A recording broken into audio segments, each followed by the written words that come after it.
Okay, today we're going to go over the CC2 2.2.2 review and preview.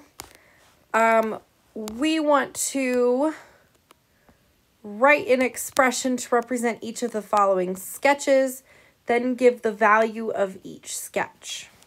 Okay, so when I'm looking at this, okay, I can look at part A and look here and say, I have 2 positives and 1 negative, so it's 1 plus 1 plus 0, because it's a 0 pair here. Okay, we haven't quite talked about this in class. This is our lesson for tomorrow. And 1 plus 1 plus 0 is 2. And if I go back through and look here, I'm going to start to circle my 0 pairs. Okay, once I circle my 0 pairs, so I have a 0 pair here, 0 pair here, and a 0 pair here, I'm left with 2 positive numbers, or 2 positive symbols, right here and right here. That's where that 2 is coming from. Okay. For part B, I'm starting at 4. I'm going to the left, which means I can add a negative number, or I'm subtracting. I end up at -2, so I subtracted 1, 2, 3, 4, 5, 6. So I added a -6. Okay, and the answer, as we know, is -2. Part C, again, I could kind of try to figure out, okay, what's here? So I have a 0 pair and a 0 pair, so I have 0. And then if I look in this one, I have 2 positives and 2 negatives, which means that I'm adding nothing. 0 plus 0 is 0. And again, on the topic of 0 pairs, since it's new, if I were to circle all my 0 pairs, 1 here, 1 here, 1 here, and 1 here, I don't have anything else in that image, which means that it's 0. Okay, for part D, it looks like I'm starting at -4. It's going to the right. I'm adding. So 1, 2, 3, 4, 5, 6, 7. -4 plus 7, I ended up at 3. So it equals 3. Okay. For number 52, use the numbers 5, 6, and 7 and the operations of addition, subtraction, multiplication, and or division to create 3 different number expressions with 3 different values. One of the expressions should have a value of 37. So I'm going to start with this required one first. Okay, and I have 5, 6, and 7. Well, I know that 5 times 6 is 30. So if I have 30 and I add 7 more, then it's going to equal 37. Now, remember, I can use addition, subtraction, multiplication, and or division. I need 3 different values, so maybe the next one I do 5 times 7, which is 35, and maybe I subtract 6.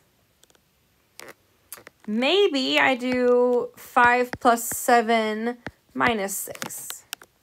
Okay, as long as I have 3 different values and one of them is 37. Okay. Problem 53, use a number line to show your work as you find the value of each expression. I can use a number line. So, -5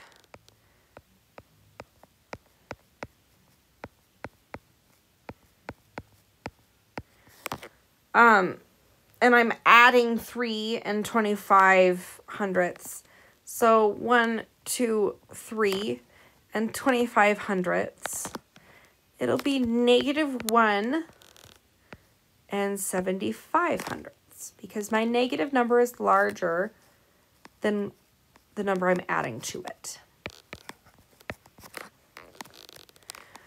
Same thing for part B. I have 3 and 18 hundredths. And maybe here's 3. I'm going to erase that for a sec.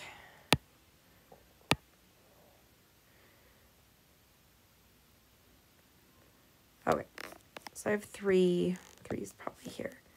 2, 1, 0, negative 1, negative 2, negative 3, negative 4, negative 5. And I know I kind of went into my other problem. So if I think about it, if I go 1, I'm adding a negative, so I'm going to go to the left. So 1, 2, 3, 4, 5, 6, 7. So it's negative 3.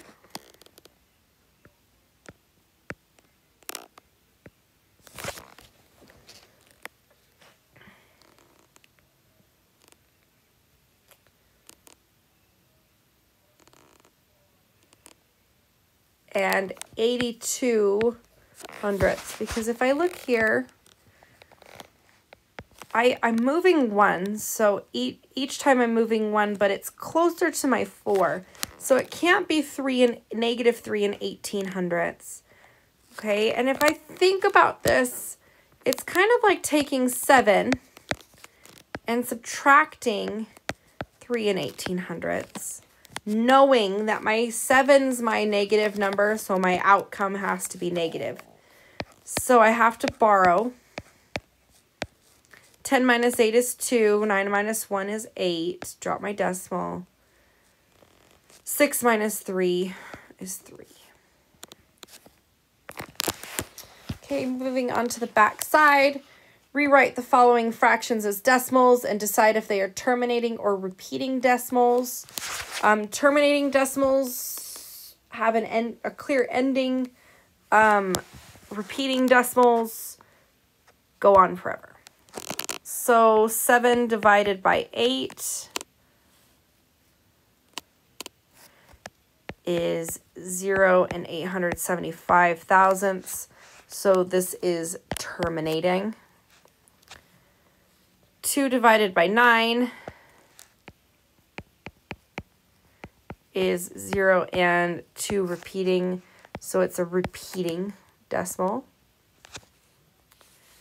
4 divided by 7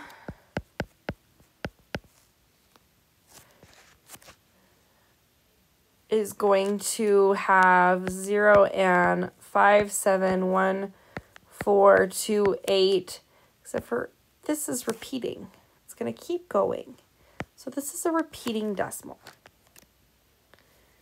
11 divided by 22 is 1/2. That is a terminating decimal. Okay. Evan's uncle gave him money for his birthday. Evan plans to put half of the money in his savings account. So 1/2 in savings. He's going to spend 1/5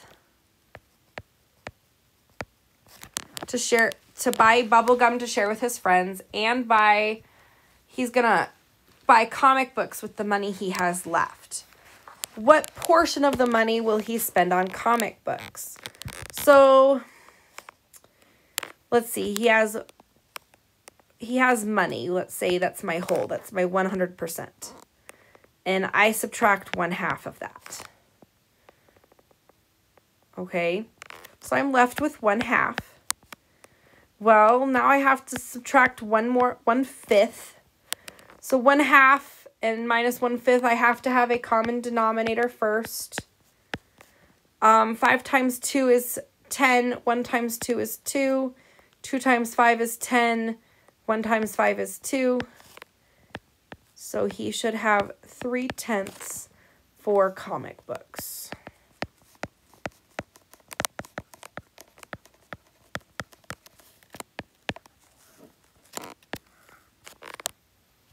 Okay. Now, Evan uses some of his comic book money to buy a magazine for $4. If Evan's uncle gave him $30, what fraction of his money did he spend on the magazine? So, let's see.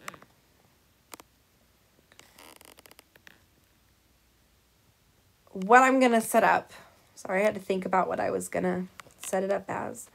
I'm going to say he's given $30. Okay. $30 times a percent is going to give us $4. Okay. So in order to solve for my percent, I have to do $4 divided by $30. 4 divided by 30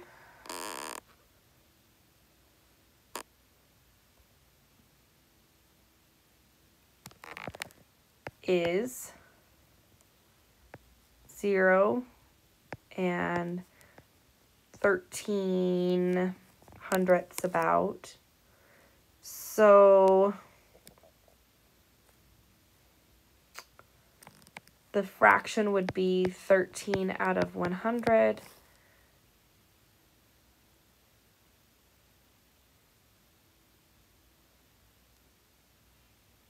Yeah, that sounds right. Okay. So we're going to go with this. If I made a mistake, I will make a correction. But I'm pretty sure that this is accurate. I haven't done this for a little while. So, what fraction of his money did he spend on the magazine? About 13 out of 100, or 13%. Which is lower than what he wanted to. So he has about 30% reserved for his comic books. And in this case, he did 13%. Okay. Now we could do this. $30 minus 1/2. So that's $15. Okay. Now, we already decided that 1/5, it's 3/10. Take this back. Okay, let's talk about this. Sorry, I'm rethinking how I'm going to explain it. This is good, though. This is what we want to happen in math. We can start one thing, and then maybe it doesn't work, and we have to try something new. So we know that he has 3/10 of his for comic books. So if I figure out what 3/10 of $30 is, so 3/10 times 30 over 1. 3 times 3 is 9, so this is 90 divided by 10, which is $9. Okay, so he spent $4. Okay, so that would be 40 over 10, which would be $4. Okay, so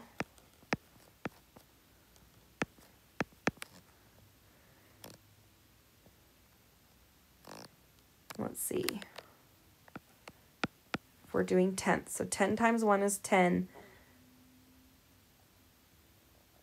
But what times 30 is 40? So 40 divided by 30 is 1 3/10. Okay. Divided by 10. So if I made it out of 100, this 13 out of 100 and 1 3/10 repeated out of 10, those are the same. Okay, so when I multiply 10 by 10 to get 100, I move my decimal place over, which is 13 out of 100. So we were correct. That is a way to check my answer. As always, if you have any questions, please don't hesitate to